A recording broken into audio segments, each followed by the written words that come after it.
Welcome to another video from theplayersaid.com. My name is Grant. And I'm Paisley. That feels weird doing that because I'm usually the one that says, and I'm Grant. And I want to say, and I'm Grant. Yeah, so kind of weird. But obviously you can see Alexander is not with me today. This is my lovely wife, Paisley. We have been married for 28 years now, going on 29. It'll be 29 at the end of this year. Well, the start of next year. Yeah. We have played games before together. Not a ton. We've played games like Catan. What other games have we played? Fort Sumter. Okay, so war games, we played Fort Sumter. Yeah. 13 Days. Uh-huh. Which is similar to Fort Sumter. And I'm trying to remember, I feel like we've played at least one other, but I can't. I played that one game with Kelly. I can't think of the name of it. Yes, it was Eindhoven Bridge, Operation Market Garden from Victory Point Games. So that was a fun game. There's a video. I can't remember the name. Yeah, it was so fun. It was long. Yeah, there's a video on the channel if you want to see that. But we play games occasionally together. We also play with our family occasionally, and Paisley loves to play other games like Dominoes, Phase 10, yeah, a whole bunch of other things. Alexander and I call those no strategy games. They're more talking games, which is fine. Yeah. You don't have to spend hours learning the rules. Yeah. But today we sat down and played. We actually got through the game twice. Mm-hmm. We played General Orders World War II from Osprey Games. This game is designed by David Thompson and Trevor Benjamin.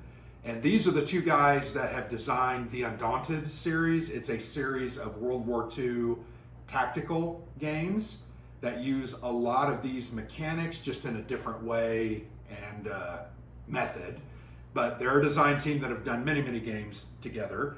This game came out in 2023, and it was kind of promoted as a easy to learn, fast to play, simple game about World War II. And it's an area control game.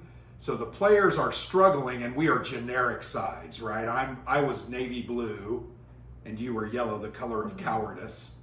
We decided that. Yeah. It was kind of funny. So there's no American versus German here.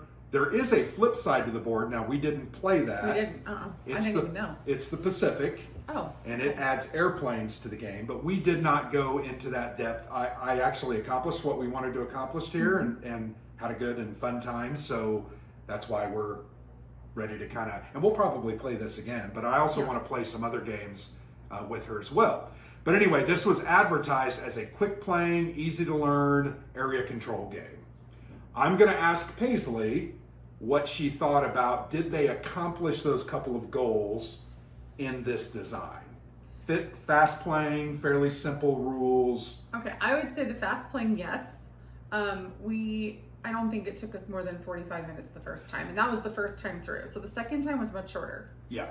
I also think that the rules were pretty simple, but if you're familiar with board games and you have somebody who's willing to read the rules and understand what's happening, it went much faster. If I had been left to my own devices, it probably would have taken me a lot longer. So I feel like if you're a novice, you need to prepare for more time than the box says. If you're somebody who's very familiar, for example, there's a place on here that has water.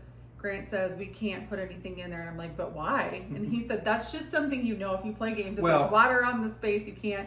It's not land. Agreed, but there is a no paratroop symbol there. But you were asking whether you could just move normal. Right. I'm like, why can't I advance there? I understand you can't paratroop in. Right. So anyway. And my answer to that was that space is a nothing space. It literally makes no sense, nor does it gain you an advantage. But as a novice, I'm like, there are trees there too. Why couldn't we be there? Sure. How deep is the water? Is it shallow enough to walk across? Well, that looks like a nice big alpine lake, so I'm not sure you can walk across it. Okay, but I would agree with you. I think me having been familiar with these style of games, particularly war games, helped me to pick it up quicker and to help you understand the nuances. Yeah. And I think one of the examples I would point out, and there are operations cards. These are very cool. They're great. They make the game a lot fun. Well, they add a lot of the unknown to it, right? You never know what your opponent is holding. And that can change a battle. Yeah. It can add. And we didn't read these before we started playing. We did not. Which made it even more fun because as we drew, we were like, oh, I didn't even know that was a possibility. And I would say there are about 8 different card types. They mainly revolve around the concept of adding dice to defense or combat. What were some of the others? Like Blitz. You can move again after controlling an area. That was pretty cool, and I think that's something we were able to discuss, and I was able to help try to figure out how this card worked. Yeah, that one I think was the one I think I asked you about that one several times. Like, how does this work? But the cards I thought were very good. Yeah. But I think the rules, I just explained one of the things. The blitz concept was a little bit confusing from just reading the text of the card without understanding somewhat the methodology behind that. Yeah. So we were able to talk about that, but I thought the cards were a really great part of the game. Yeah. There are about 25 of them, and like I said, about 8 different types. So you're talking 2 or 3 of each different type. But they're varied enough and add enough to the game to keep it interesting. And different every time. Yeah, because you're not going to draw every card every time. Right. One of the key concepts in the game is your actions. You have a certain amount of cylinders, and these are hexagonal cylinders, a war game hexagon. Yeah. And you're going to start the game with 5 of those. You can get additional cylinders through play of cards like Blitz or like Counter Attack was another one. Or the controlling the special abilities, particularly the one that's called the flag. What is that one called? Signal flag. Right? Signal unit. Sorry. When you control that one, you obtain an additional cylinder from your ready area, and that ultimately gives you an extra turn every round. So keeping that one and trying to take that away from your opponent is very, very important. I definitely did not take it away from you. I think you had it every time, and it definitely worked to your advantage to have that extra turn every single time. And in a game that is 4 turns, having 4 extra actions is huge because it allows me. Now, I was limited, but I could do another advance, or I couldn't recruit again, or I couldn't get more cards. But I could take. But if you'd saved like bombardment, you could throw that in at the end. Yeah. Paratroop in. Yeah. So that is a very key thing. And I would say I did like the area bonuses is what they are called. And you do get these handy dandy little play aid cards, which I thought were pretty well done. Yeah. The iconography is not totally clear, but once you play it a couple of times, it does get clear. But these area bonuses, there are 5 areas in the middle that you're ultimately going to fight over. They're the ones that are worth victory points. And that's the way you're going to win the game in the end, whoever has the most. Or you can take over the opponent's headquarters. That came close one time. And then we also misunderstood a rule and tried to paradrop it. We thought we'd ended the game within 10 minutes. Yeah, but you and can't then we realized do we couldn't do it. But I do like the area bonuses and the cards because I think, and the area bonuses, I was getting ready to say this, there are 5 spaces and you have a total of 6 tiles with 1 printed on the board, and you're going to randomly determine the other 4. Always have the one that gives an extra die on defense in the center. Which that makes it a lot more interesting as well, because you might have just played this game, but when you have the order of those bonus areas change each time, then your strategy has to change. Like, how are you going to get to those areas? So I thought that made it feel different. The other interesting part here on, I think this is called the support board, there are 2 specific actions here that players can take only once, although there are 2 spots. So this is also referred to as what's called a worker placement game, because you're literally putting your commanders out as workers to take actions or do things in those areas. But on this support board, there is a reinforce action, which ultimately is putting more of your men out on the board. They are in the shape of discs, different colored discs. And the planning one allows you to gain operations cards and flip the bottom one allows you to flip the initiative, which initiative determines who goes at the beginning of each round, and it will do a tie break at the end of the game. Whoever has the initiative would ultimately win. But the cool thing about those two abilities specifically is the top ones are better than the bottom ones. And what I mean by better, actually they're situational. Yeah, I was going to say on the plan, if you want to reverse initiative so that you can go first, it's because that actually happened in one of our games where you switched about halfway and it gave you an advantage. It did.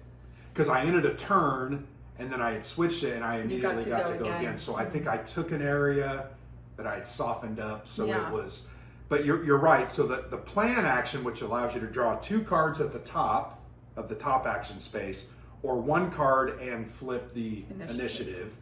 It's situational. So more often than not, getting 2 cards is better. But when I want initiative, that bottom when you already have initiative, important. you don't want you want the 2 cards, not just the one.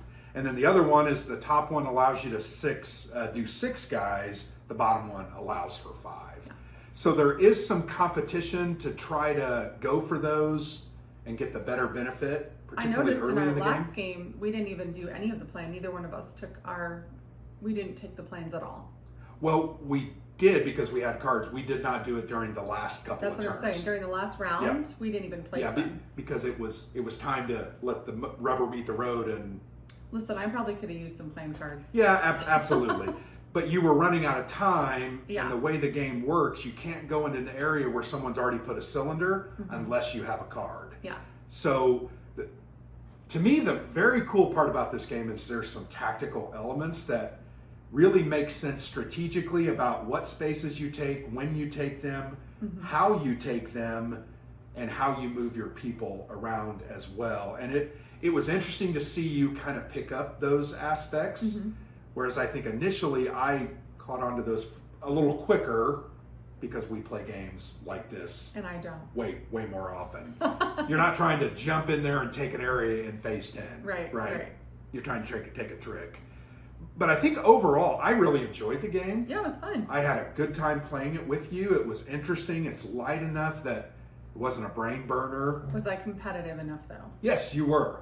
Second game was much better than the first, and I think you will ultimately get, just like in Fort Sumter, once you got the rules down, you would win about every other or every third and Greg game. Doesn't like that. No, I'm totally okay with you winning. Sometimes I will allow you to win just so the night goes better. That's not true. That's not true. I love to win at all costs. The other thing I wanted to comment about the game, though, is the theme. Did you feel the theme of a World War II game here? I might have noticed it more if I'd known the other side was the Pacific, but I honestly just felt this could be any war taking place anywhere where there were trees and water and mountains. Yeah. And I actually kind of appreciate that because you know how I feel about the Eindhoven Bridge. Is that what it's called? Yes. From Victory Point Games. Yeah, that one was a beginner game for me and Kelly, and it's marketed as a beginner. Yeah. It was fun, but we had to have a lot of direction. Sure. And we also had things like we didn't know where we were for a while. Here, it really doesn't matter where we are. Like it could be anywhere. So I feel like this could be. It's a war game in the sense that there's war happening, but it didn't feel. Sure.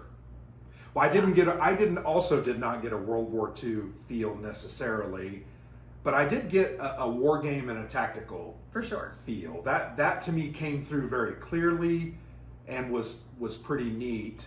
Once again, this is a 30-minute game. This is not a 2-hour war game that you're trying to immerse yourself in and get a real feel for the theme. You're trying to have a light good time. I feel like you could invite a couple over for dinner and then play this game. Yes, I would agree with that.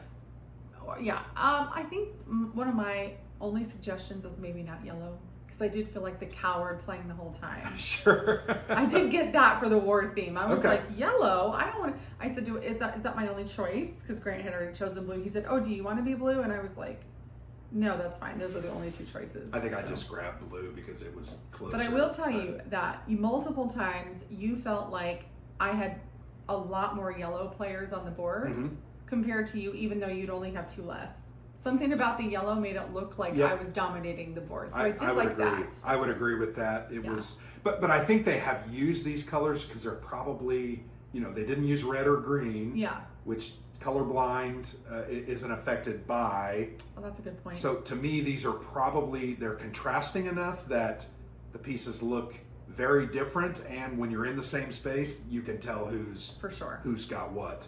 So what I wanted to do is shoot the board just really quickly, and then we'll come back for just a few final thoughts. All right, so I'm going to show you the board really quickly, kind of the layout. Now, this is the state of our game that we just finished. This ended in a blue victory. Ultimately, what the goal of the game is the players are competing over the 5 center spaces of the board, as well as these 2 spaces. So there are 7 spaces that will score victory points. They are pink stars. The center one has 3. The other 4 in the center have 2 apiece, and then each of these larger spaces have 1 victory point apiece. Here are the players' headquarters at the back, denoted by the HQ symbol. They are there. And you will notice that there are these hexagonal-shaped action spaces.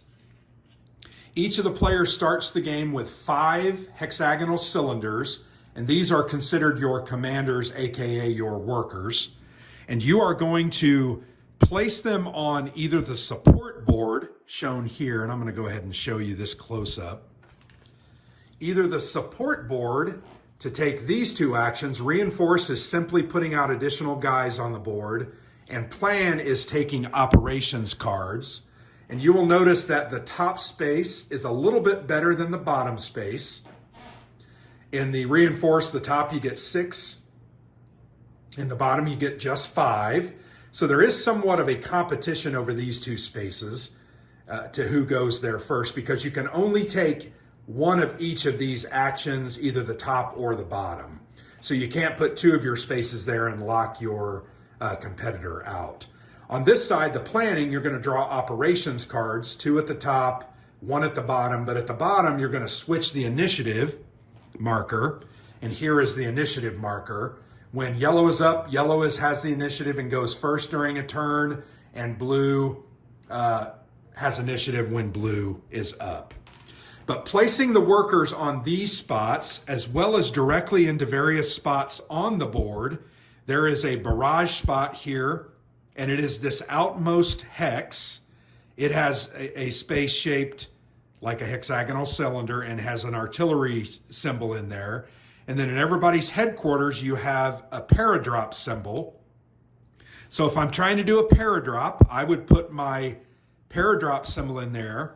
A paradrop action is going to give you 2 cylinders to then place out into any space, occupied or unoccupied, on the board, and then it will initiate combat or gain control of an area. You can also use it to kind of reinforce in many ways, but there are cards that will benefit you there by adding additional units, potentially up to 2 additional units, as well as some of these spaces controlling the special bonuses will allow you to get 1 additional paratroop unit.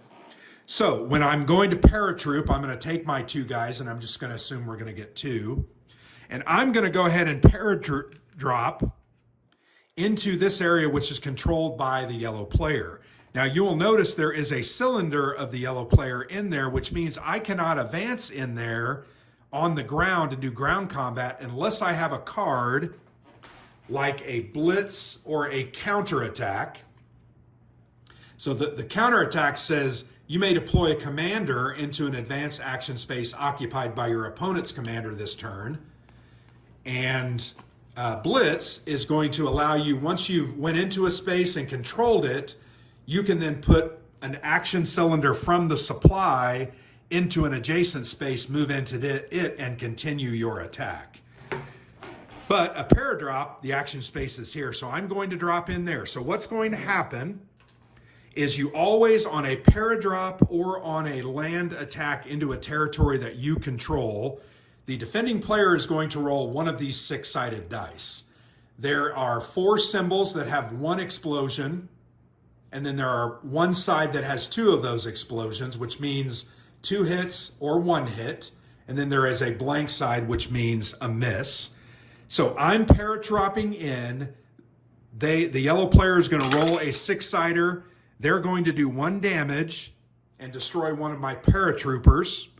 And then we're going to come to the conflict. And the conflict is literally you remove cylinders, or not cylinders, discs for like discs until one player has no discs remaining. In the case of only 2 discs or 3 discs each, or even 4 discs each, you're going to kill each other and that space will become vacated and no one will control it. But that's the way Paradrop works. Land combat is the same. So let's say I'm going to advance with these 4 troops into this area. I would advance all 4 troops in there. They would once again get a defend die. They're going to roll 1, destroying one of my guys, and then we're going to eliminate each other because they have 3 discs and I have 3 discs. So that was kind of a